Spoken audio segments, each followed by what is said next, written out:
அன்பு மாணவர்களுக்கு வணக்கம். இன்றைய காணொளியில் தமிழில் எழுத்து பிழைகளை தவிர்க்க சில குறிப்புகள். இது 12ஆம் வகுப்பு தமிழ் பாட புத்தகத்தில் இயல் 1 தமிழாய் எழுதுவோம் என்ற பாடத்தலைப்பின் கீழ் வருகின்றது. இதில் முதலில் 2 காணொளிகள் இதில் வெளியிட்டுள்ளேன். இது 3வது காணொளி. அதன் தொடர்ச்சியாக இது 3வது காணொளியாக இதை வெளியிடுகிறேன். பார்த்து பயன்பெறுங்கள். ஃபர்ஸ்ட் ஒன், ஆயுத எழுத்து சொல்லின் இடையில் மட்டுமே வரும். ஆயுத எழுத்து நமக்கு தெரியும். அக்குங்கிற ஆயுத எழுத்து. அந்த ஆயுத எழுத்து சொல்லுக்கு முதல்லையும் வராது, சொல்லுக்கு கடைசிலையும் வராது. சொல்லுக்கு இடையில் மட்டும்தான் அந்த ஆயுத எழுத்து வரும். தனி சொல்லாயின் மூவெழுத்தாகவும் தனி குறிலை அடுத்தும் வரும். தனி சொல்லாய் வருதுன்னா அது 3 எழுத்து சொல்லா வரும். அத்து இத்து அப்படி வரதில் 3 எழுத்து சொல்லா வரும். தனி குறிலை அடுத்தும் வரும். குறில் எழுத்துக்கள் தனி குறில் வந்ததுன்னா அந்த தனி குறிலை அடுத்தும் இந்த ஆயுத எழுத்து வரும். பாருங்கள், அமது, எக்கு, ஹஸ்ஸு அப்படி இந்த எழுத்துக்கள் வரும். ஆயுத எழுத்து சொல்லுக்க ஞாபகம் வச்சுக்கோங்க. சொல்லின் முதலில் ஆயுத எழுத்து வராது. எப்போவுமே சொல்லு தொடக்கத்தில் எழுதுகிற நேரத்தில் ஆயுத எழுத்து வராது, இடையில் தான் வரும். அதை 3 எழுத்து சொல்லா வரும் ஆயுத எழுத்து. அடுத்து பாருங்கள், மெல்லின எழுத்துக்களில் நா சொல்லின் தொடக்கமாக வராது. நம்ம பார்த்தோம். அந்த மயங்கோலி எழுத்துக்கள் நா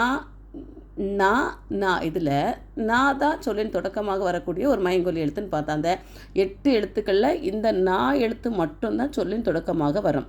இந்த 2 எழுத்துக்கள் இது மெல்லின எழுத்துக்கள். மெல்லின எழுத்துக்கள் இதெல்லாம் ஞமன, நமன, இன்னு, இம்மு, இன்னு, இம்மு, இன்னு சொல்லக்கூடிய இந்த மெல்லின எழுத்துக்களில் நான் சொல்லின் தொடக்கமாக வராது. நான் இந்த 2 எழுத்துக்களும் என்ன செய்யாது, சொல்லின் தொடக்கமாக வராது.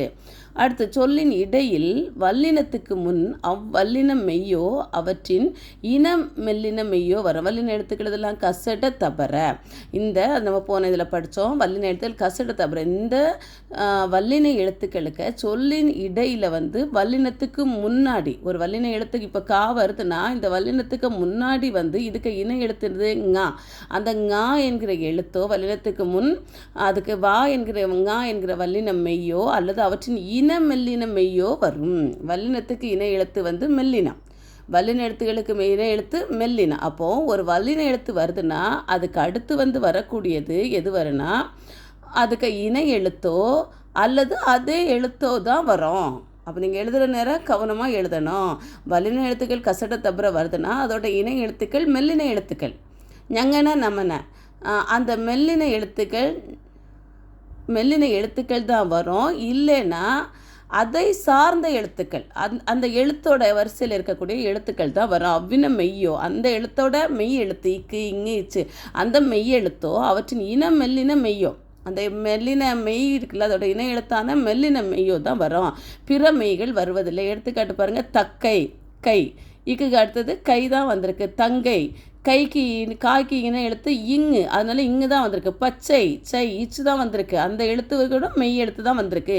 இஞ்சி, சீயோட இணை எழுத்து இஞ்சு, இச்சோட இணை எழுத்து இஞ்சு, அதனால இஞ்சி வந்திருக்கு. பண்டு, இட்டோட இணை எழுத்து இன்னு, அதனால இன்னு வந்திருக்கு. பட்டம், டாயோட இணை எழுத்து டாய்க்கு அதோட மெய் தான் வந்திருக்கு, இட்டு வந்திருக்கு. பத்து, தாயோட அதே மெய் எழுத்து வந்திருக்கு. அடுத்தது பந்து, தூவோ தாயோட இணை எழுத்து இன்னு, அதனால அதோட இணை எழுத்து தான் வந்திருக்கு. பூ, இப்போட அந்த மெய் எழுத்து இப்பு வந்திருக்கு. பாம்பு, பூவோட இணை எழுத்து இப்போட இணை எழுத்து இம்மு, அதனால அந்த இம்மு வந்திருக்கு. கற்று, இப்போ ராயோட இற்றோட இணை புள்ளி வச்ச எழுத்து மெய் எழுத்து வந்திருக்கு. கன்று, அதோட இணை எழுத்து இன்னு, இற்றோட இணை எழுத்து இன்னு, அதனால கன்று வந்திருக்கு. அப்போது சொல்லுக்கு இடையில் வல்லின எழுத்துக்கள் வருகின்ற போது கசட தபர என்கிற வல்லின எழுத்துக்கள் சொல்லில் இடையில் வருகின்ற போது அதனை அடுத்து அதே எழுத்தோட மெய் எழுத்து இல்லைன்னா அது அந்த மெல்லின இணை எழுத்து அதோட இணை எழுத்துக்களோட மெய் எழுத்து தான் வரும். புள்ளி வைத்த எழுத்துக்கள் வருகின்ற போது அந்த வல்லின எழுத்துக்களுடைய அந்த புள்ளி வைத்த எழுத்து வரும். இல்லைன்னா அதோட மெய் இணை எழுத்துக்களான மெல்லின எழுத்துக்களோட மெய் எழுத்துக்கள் தான் வரும்.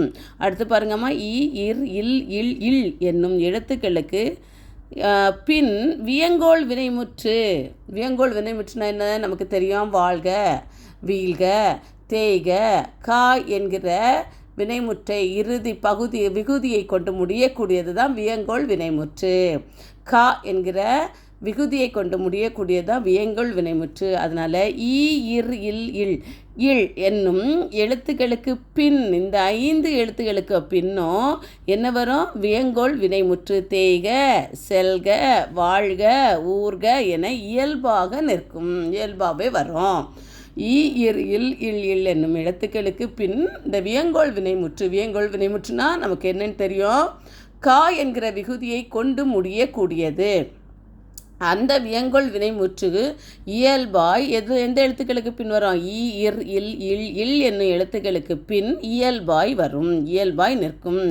கள் விகுதி வரும்போது நாய்கள், கால்கள், ஊர்கள், தோள்கள் என இயல்பாய் நிற்கும். இந்த 5 எழுத்துக்கள்லையும் கள் விகுதி இதில் வரும், பன்மையில் வரும். அப்படி கள் விகுதி வரும்போதும் இந்த எழுத்துக்கள் கால்கள், நாய், இல், இர், இல் என இயல்பாய் வந்து நிற்கும். வல்லினத்தில் தொடங்கும் சொற்கள் வரும்போது தாய்சை, செல்கணம், வாழ்தல் என இயல்பாய் நிற்கும். வல்லினத்தில் வரக்கூடிய சொற்களில் தொடங்கும் போதும் வல்லின எழுத்தில் கசட தபர பாருங்கள், கசட தபர தாய் இருக்குது, சே இருக்குது, வாழ் இருக்கு, வா இருக்குது. இது வல்லின எழுத்துக்கள். இதில் என்ன வருது? ஈ, எல், எல் இப்படி வர நேரத்துலையும் இது என்ன செய்யும்? இயல்பாய் நிற்கும். அப்போ ஈ, இர், இல், இல், இல் என்னும் எழுத்துக்களுக்கு பின் வியங்கோள் வினைமுற்று வருகின்ற போது இந்த எழுத்துக்கள் எப்படி வரும்? இயல்பாய் நிற்கும். அதே போல் கள் விகுதி பெற்று வருகின்ற போதும் இந்த எழுத்துக்கள் இயல்பாய் தான் நிற்கும். வல்லினத்தில் கசட தபர இந்த 6 எழுத்துக்களில் தொடங்கும் போதும் இந்த எழுத்துக்கள் என்ன வரும்? தாய்சை, செல்கணம், வாழ்தல் என இயல்பாய் நிற்கும். அடுத்து நகர ஒற்றினை அடித்து டகரமும். நகர ஒற்றுனை என்னது? இன்னு. இந்த இன்னு என்கிற எழுத்தினை அடுத்து என்ன எழுத்து வருது? டகரம், டகரம் வருது. அதே மாதிரி நகர ஒற்றினை அடுத்து டகரமும். அப்போது இந்த இன் வந்தால் எந்த இது? டா வருது. இந்த இன் வந்தால் டா வருது. ஞாபகம் வச்சுக்கோங்க. நகர ஒற்றினை அடுத்து டகரமும், நகர ஒற்றினை அடுத்து டகரமும் வருவதில்லை. இது அடுத்து இதோ என்ன செய்யாது? வராது. இப்போ பாருங்கள், எடுத்துக்காட்டு. கண்டு என்று வரும். கண்டு என்று வரும்னா இந்த டா வந்தால் இந்த இன்னு தான் வருது. இது என்ன வராது? இந்த ரா வராது. என்ன வராது? இன்னு, கா, இன்டு, கண்டு, இன்டு வருது என்று வரும். கன்று என்று வராது. இந்த டூக்கு அடுத்தது இந்த டா வந்துன்னா இந்த இடத்துல எந்த இன்னு தான் வரும்? தன்னகரம் தான் வரும். இந்த இன்னு தான் வரும். கண்டு, கா, இன்டு, கன்று தான் வரும். கன்றுன்னு வராது. கன்று சின்ன இன்னும் வராது. கன்று என்று வருவதில்லை. மன்றம் என்று வரும், மண்டம் என்று வருவதில்லை. அப்போது இந்த இன்னு வந்தால் டா தான் வரும். இந்த இன்னு வந்தால் டா வரும். இந்த இன்னு வந்தால் டா வரும். இந்த இன்னு, ஏன்னா இது 2 தான் இணை எழுத்துக்கள். அப்போ நகர ஒற்றினை அடுத்து டகரமும், நகர ஒற்றினை அடுத்து டகரமும் வராது. இது 2மே நம்ம அங்கேயே படித்தோம். இந்த இணை எழுத்துக்கள் தான் வரும். இந்த இன்னு வந்துச்சுனாலே என்ன வரும்? அதோட இணை எழுத்து டகரம் தான் வரும். இந்த இன்னு வந்துட்டாலே அதோட இணை எழுத்து டகரம் தான் வரும். அதனால் நம்ம பார்க்கலாம், இந்த இன்னு வந்துச்சா, இந்த டா இருக்குதா? டா இருந்தாலே எந்த வரும்? இந்த ரெட்டைச்சுழி இன்னு தான் வரும். ரா இருந்துச்சுன்னா, டா இருந்துச்சுன்னா இந்த ஒத்தச்சுழின்னு தான் வரும். அதை நம்ம தெளிவாக புரிஞ்சு வச்சுக்கலாம். நகர ஒற்றினை எடுத்து டகரமும், நகர ஒற்றினை எடுத்து டகரமும் வருவதில்லை. இந்த நகரம் வந்துச்சுனாலே டா, அதோட இணை எழுத்தை ஞாபகத்தில் வச்சுக்கோங்க. நம்ம படிச்சிருக்கோம், எல்லாத்துக்கும் இணை எழுத்துக்கள் தான் வரும். அடுத்த எழுத்து இணை எழுத்து. வல்லின எழுத்துக்களுக்கு இணை எழுத்து, மெல்லின எழுத்துக்கள். இந்த நா வந்துச்சுன்னா என்ன வரும்? இந்த டா வரும். இந்த நா வந்துச்சுன்னா டா, இந்த டாயோட இணை எழுத்து டா வரும். அதை நீங்கள் ஞாபகம் வச்சுக்கோங்க. அடுத்து பாருங்க, இன்னு, இன்னு, இவ்வு என்னும் எழுத்துக்களில் முடியக்கூடிய சொற்கள் அரிதாக உள்ளன. தமிழில் இன்னு, இன்னு, இவ் இந்த 3 எழுத்துக்கள் சொல்லுக்கு இறுதியில் வராது. அப்படி வர்றதுனால அரிதாக தான் இருக்குது. சில எழுத்துக்கள் தான் அதில் இருக்குது. எப்போவுமே கடைசி எழுத்து இதுகளை நீங்கள் எழுதக்கூடாது. இன்னு, இன்னு, இவ் இந்த 3 எழுத்தும் சொல்லுக்கு இறுதியில் வராது. அப்படி வரதா இருந்தாலும் அரிதாக, ஏன்னா ஒரு சில தான் இருக்குது. உறிஞ்ச், வெறிந்த், பொருந்த், தவ் இதெல்லாம் அடிக்கடி நம்ம யூஸ் பண்ணக்கூடிய வார்த்தைகள் இல்லை. இது செய்யுள்ள ஏதோ ஒரு இடத்துல வரும். அல்லாமல் நம்ம எழுதுகிற நேரத்தில் இந்த எழுத்துக்கள் என்ன ஆகாதுன்னா இறுதியில் வராது. அடுத்தது பாருங்கள், ஈ, இர், இல் என்னும் ஒற்றுக்கள் மட்டுமே ஈரொற்றாய் வரும். ஈரொற்றுனா 2 புள்ளி வைத்த எழுத்துக்கள். 2 ஒற்றுனாலே புள்ளி வைத்த எழுத்துக்கள். ஈரொற்றாய்னா 2 இந்த எழுத்துக்கு அடுத்தது புள்ளி வைத்த எழுத்து வரும். இர் என்கிற இந்த எழுத்துக்கு அடுத்தது புள்ளி வைத்த எழுத்துக்கள் வரும். இந்த இல் என்னும் ஒற்றுக்கு அடுத்தது என்ன வரும்? புள்ளி வைத்த எழுத்துக்கள் வரும். ஈ, இர், இல் என்னும் ஒற்றுக்கள் மட்டுமே ஈரொற்றாய், 2 ஒற்றாய். இதுக்கு அடுத்தது 2 ஒற்றாய் வரும் பாருங்கள். எடுத்துக்காட்டு பாச்சு, ஈக்கு அடுத்தது இன்னும் ஒரு இச்சு வந்திருக்கு. பார்க்கும் இருக்கு அடுத்தது இன்னும் ஒரு புள்ளி வைத்த எழுத்து வந்திருக்கு. வாழ்க்கை இன்னும் ஒரு இல்லுக்கு அடுத்து இன்னும் ஒரு மெய் எழுத்து வந்திருக்கு. பிற மெய் எழுத்துக்கள் அளப்படுக்கையில் மட்டும்தான் ஈரொற்றாய் வரும். அளப்படுக்கைனா செய்யுளில் ஓசை குறையும் போது அந்த ஓசையை சரி பண்ணுவதற்காக சில எழுத்துக்களை நம்ம இந்த இடத்துல போடுவோம். அதுதான் அளப்படுத்தல் நம்ம சொல்கிறோம். அதுக்கு அப்போ தான் என்ன செய்யும், இந்த மற்ற மெய் எழுத்துக்களில் 2 எழுத்து வரும். அப்போது ஈரொற்றாய் வரக்கூடிய 3 எழுத்துக்கள் இதெல்லாம்னா ஈ, இர், எள். இந்த 3 எழுத்துக்கள் தான் என்ன செய்யும், செய்யுள்ள ஈரொற்றாய் வரும். மற்ற எழுத்துக்கள் எல்லாமே மாத்திரையின் அளவு குறைகின்ற போது, செய்யுள்ள ஓசை குறைகின்ற போது அந்த எழுத்துக்கள் அந்த மாத்திரை அளவை சரி பண்ணுவதற்காக சில எழுத்துக்கள் வரும். அப்படி வருகின்ற நேரத்தில் தான் என்ன செய்யும், 2 எழுத்தாக வரும். அதுக்கு தான் எடுத்துக்காட்டு ஏங் இறைவன். அப்போது ஈரொற்றாய் வரக்கூடிய எழுத்துக்கள் தமிழில் 3 இருக்கின்றன. அவை ஈ, இர், எள். அடுத்தது பாருங்கம்மா, தனி குறிலை அடுத்து லகர ஒற்றுக்கள் வரா. தனி குறில் என்னது, இதில் இருக்குல்ல, இந்த தனி குறிலை அடுத்து லகர ஒற்றுக்கள் வர. அவ்வாறு வந்தால் அவை பிற மொழி எடுத்துக்கிங்க பாருங்க. தனி குரில் அர்த்தம். இதுக்கு அடுத்தது என்ன வராது, ரகர லகர ரா ழா என்கிற எழுத்துக்கள் வராது. தனி குறில் அந்த உயிரெழுத்துக்களில் இருக்கக்கூடிய அந்த 5 குறில் எழுத்துக்களுக்கும் அடுத்து ரா ழா என்கிற எழுத்துக்கள் என்ன செய்யாது, வராது. அப்படி வந்தது என்றால் அது நம்முடைய தமிழ் மொழி இல்லை, பிற மொழி. எடுத்துக்காட்டு அர்த்தம் கொடுத்துருக்கு பார்த்தீங்களா. அடுத்து தனி குரலை அடுத்து ரகர ஒற்றுவரின் அதனை தமிழ் இயல்புக்கேற்ப திருத்தி எழுத வேண்டும். இப்போ தனி குரல் இருக்கு பாருங்க, இதில் ரா வந்துச்சுன்னா வராது. அப்படி அது ரா வந்துச்சுன்னா அதை தமிழ் இயல்பு தமிழ் மொழி எழுத்தாக மாற்றுறதுக்கு அதை என்ன செய்யணும், நம்ம மாற்றி எழுத வேண்டும். நிர்வாகம் தான் எழுதியிருப்போம். இப்போ நிர்வாகம் ஆனால் என்ன ஆகாது, இது தனி குரலுக்கு அடுத்தது வராது. இன்குட்டல் இந்த தனி குரலுக்கு அடுத்தது வராது. அதனால அதை என்ன செய்யணும், நிர்வாகம்னு எழுதணும். கர்மம், கருமம். அப்போது ஞாபகம் வச்சுக்கோங்கம்மா, தனி குரலுக்கு அடுத்தது ரா என்கிற அந்த ஒற்று வராது. ரா என்கிற அந்த ஒற்று வராது. ஒற்றுனா புள்ளி வைத்த எழுத்து வராது. அப்படி இருக்கிற நேரம் அப்படி வந்ததுன்னா அது ஒரு பிறமொழி எழுத்து, பிறமொழி சொல்லு அது. அதனால அந்த தமிழ் மொழிக்கு ஏற்ப அதை எழுதணும். இப்போ நிர்வாகம் தான் எழுதணும். ஆனால் இந்த தனி குரல் இன்குட்டல் அதுக்கு அடுத்து என்ன வராது, தனி குரலுக்கு அடுத்து வராது. அதனால அது நம்ம என்ன செய்யணும், அந்த ஒற்றை எடுத்துக்கிட்டு உயிர்மெய் எழுத்த போட்டோம். நிர்வாகம், கர்மம், கருமம், கண்மம் அப்படின்னு சொல்லிட்டு நம்ம என்ன செய்கிறோம், கருமம் கண்மம் 2மே எழுதலாம் அப்படின்னு சொல்லிட்டு நம்ம போடுறோம். அடுத்து பாருங்க, ரகரத்தை அடுத்து ரகர வரிசை எழுத்துக்களும் லகரத்தை அடுத்து லகர வரிசை எழுத்துக்களும் வரா. இப்போ ரா ழா இந்த 2 எழுத்து இருக்குல்ல, இந்த ராய்க்கு அடுத்து என்ன வராது, இந்தோட வரிசை எழுத்து எதெல்லாம், ரா ரா, ரீ ரீ, ரூ ரூ, ரே ரே, ரை ரோ ரோ, ரவ். இந்த எழுத்துக்களோ இந்த ழா வரிசைக்கு அடுத்து ழா ழா, லி லி, லூ லூ, லே லே, லை லோ லோ, லவ் இந்த எழுத்துக்களும் வராது. ரகரத்தை அடுத்து ரகர வரிசைகளும் லகரத்தை அடுத்து லகர வரிசை எழுத்துக்களும் வரா. அப்போ நம்ம எழுதுகிற நேரம் எழுதலாம் ரம்பம். அப்படி எழுதுகிறோன்னு சொன்னால் அந்த ராய்க்கு அடுத்தது ரா வரிசை வராது அப்படின்னு சொல்லி நமக்கு புரிஞ்சுப்போம் நம்ம.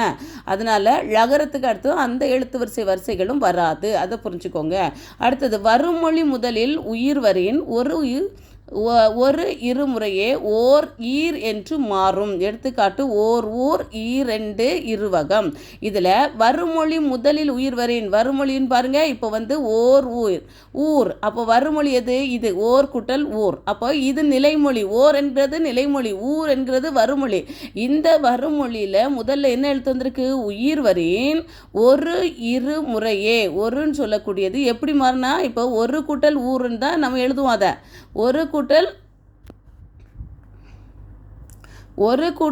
ஊருன்னு தான் நம்ம எழுதுவோம் அதை. அப்போது இது நிலைமொழி, இது வருமொழியில் உயிரெழுத்து வந்திருக்கிறதுனால இதை என்ன பண்ணுவோம், இங்கே வர நேரத்தில் இந்த ஒரு எப்படி மாறும், ஓர் ஈர்னு மாறும்.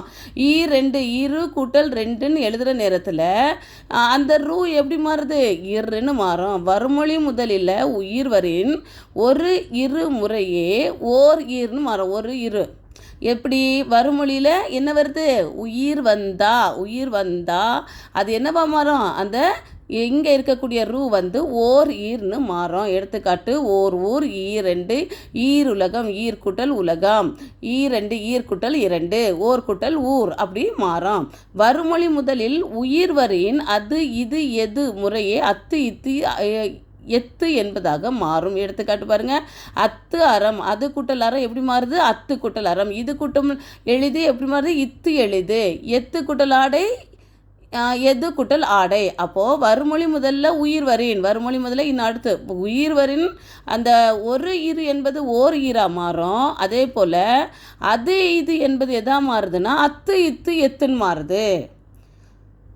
ஒரு இரு என்பது ஓர் ஈர் என மாறுது.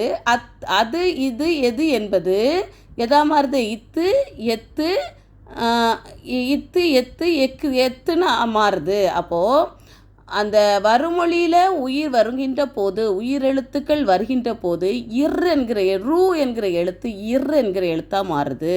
இங்கே வந்து அது இது என்று வருகின்ற போது அத்து இத்து என்பதாக மாறுகிறது. பாருங்கள், இத்து எளிது, எத்து ஆடை, அத்து அறம் என்று மாறுகிறது. இது தமிழ் மொழியில் எழுத்து பிழைகளை தவிர்ப்பதற்கான சில குறிப்புகள். இதை பார்த்து பயன்பெறுங்கள். அடுத்தது நாளைக்கு அடுத்த காணொளியில் உங்களை சந்திக்கிறேன். இதே தான் தமிழ் மொழியை தமிழாக எழுதுவது எப்படி என்கிற காணொளியில் அடுத்த காணொளியில் சந்திக்கிறேன். நன்றி, வணக்கம்.